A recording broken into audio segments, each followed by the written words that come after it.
At Bendigo Bank, we like to help communities grow. We concentrate on delivering you great products and services. I like you so very much. So much, in fact, I gotta wake you up. It's not that I have words. Because we know that if you grow, the community will grow with you. At the Bendigo, it starts with you. The Geelong Cricket Show, full of action and full of information as we look at the Geelong Cricket Association resuming the 2009 part of its season, opening with a one-day fixture today, January the 10th, 2009. Have to get used to saying that. Don't want to let the 08 slip out. But of course, one of the interesting points in this round is that there are two games at District First level that have to be played on Sunday due to the fact of ground unavailability. The grounds are being used, those grounds, be it Lara and East Belmont, are being used for second 11 matches on Saturday and first 11 matches on Sunday. Tim, in my day, going back a decade or so ago, the first 11 always seemed to, it was balanced that they be given the better conditions, and it was first 11s would play on a Saturday and the second 11 would play on a Sunday. Well, it makes sense, doesn't it, Rollo? But I guess the GCA must have made the decision on the fact that Geelong West and Newcomen District, obviously their home grounds are being refurbished, and they've made the call that I think it would have been a second 11 home game for East Belmont anyway. They've probably been away the round before Christmas, so they've gone that way to say Geelong West, it's going to be your home game, but because you have to play it at East Belmont, we'll play it on a Sunday. So it's almost more punishment, I guess, for Geelong West. They have to play it away at the team that they're playing and also play it on a Sunday. So it's unfortunate, but with all the ground unavailabilities, it's just the way the GCA have to go. Well, the match of the round could well be a precursor to a final in the Geelong Cricket Association finals rounds when they come up in early March. It is between St Joseph's and South Barwon. And to the GCA website, it is not St Joseph's College main oval. It is the Russell Zampatti Oval, where St Joseph's will be taking on South Barwon. St Joseph's second, South Barwon fourth. Tim, your thoughts? Well, it's an interesting one. I think with Brett Anderton still out, I think he's still got 2 matches to go on his suspension. I sort of lean towards St Joseph's because of that. They've been in good touch. David Morgan, Daniel Fanning, they're the ones that we keep highlighting because those two, after crossing from Geelong, they've been in good form with both bat and ball and leading the way. Anthony Hodgson and a number of other young guys for St Joseph's have just taken their game to another level.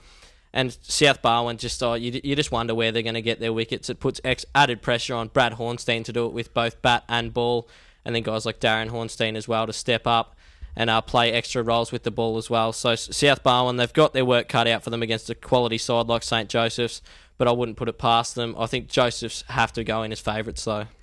Belpost Hill make the trip out to Burdu Reserve to take on Grovedale. Grovedale ladder leaders. They dropped their first game of the season in round 7 prior to the Christmas break, and Belpost Hill have now won 2 on the trot.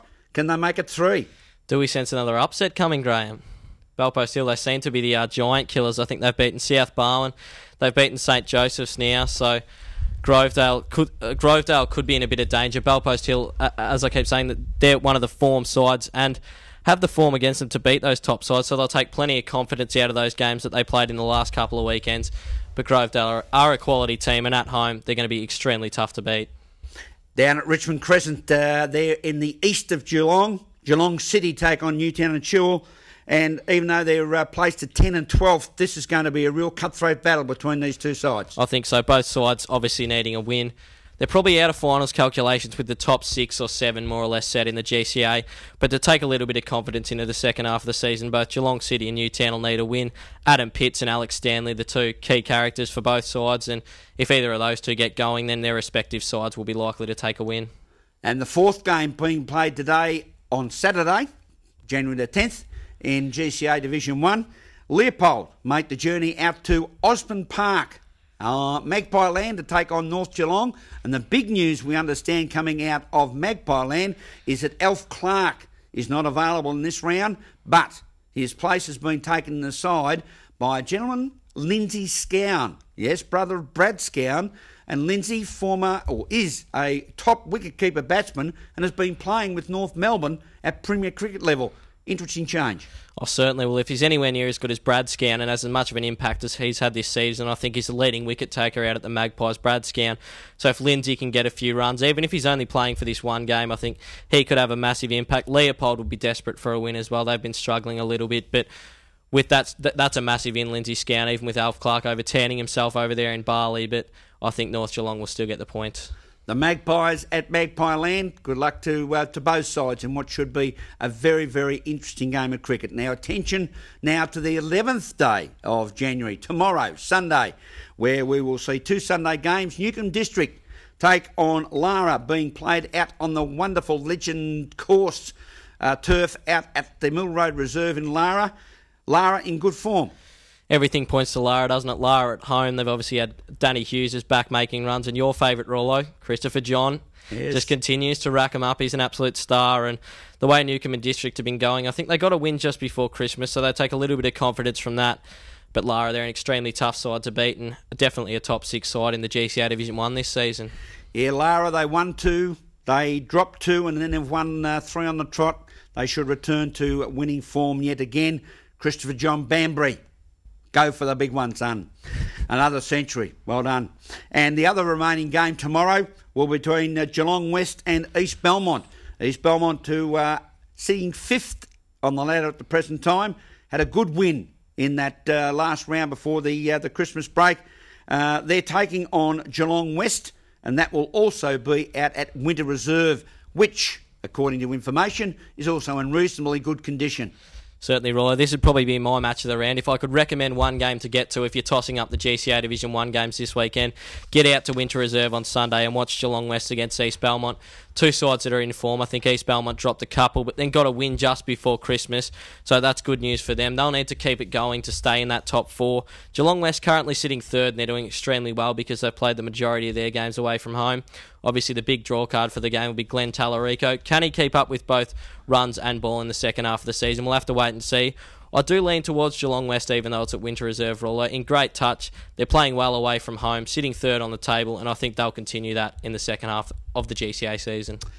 Rawlo7 at bigpond.com for your views on any matter to do with Geelong cricket, but more particularly, where do you feel the Geelong Cricket Association Division 1 and maybe Division 2 Grand Final should be played, as we've got 6 rounds to go, 5 after today, in what is turning out to be a fascinating season. All the best to Reece Burke, the captain, and also the coach Brian Thomas for the under-18 Barwon Rockets as they commence their campaign on Monday when they play the North West Wizards down at the Geelong Cricket Ground. It should be a great day, a great week for the boys in the Barwon Rockets under-18 competition. You have a great day in cricket. We certainly intend to. Until next week, on behalf of Tim Mitchell and our special guest Craig Burley, Graham Rawlins saying, catch ya. At Bendigo Bank, we like to help communities grow. We concentrate on delivering you great products and services. I like you so very much. So much, in fact, I gotta wake you up. It's not that I have work. Because we know that if you grow, the community will grow with you. At the Bendigo, it starts with you.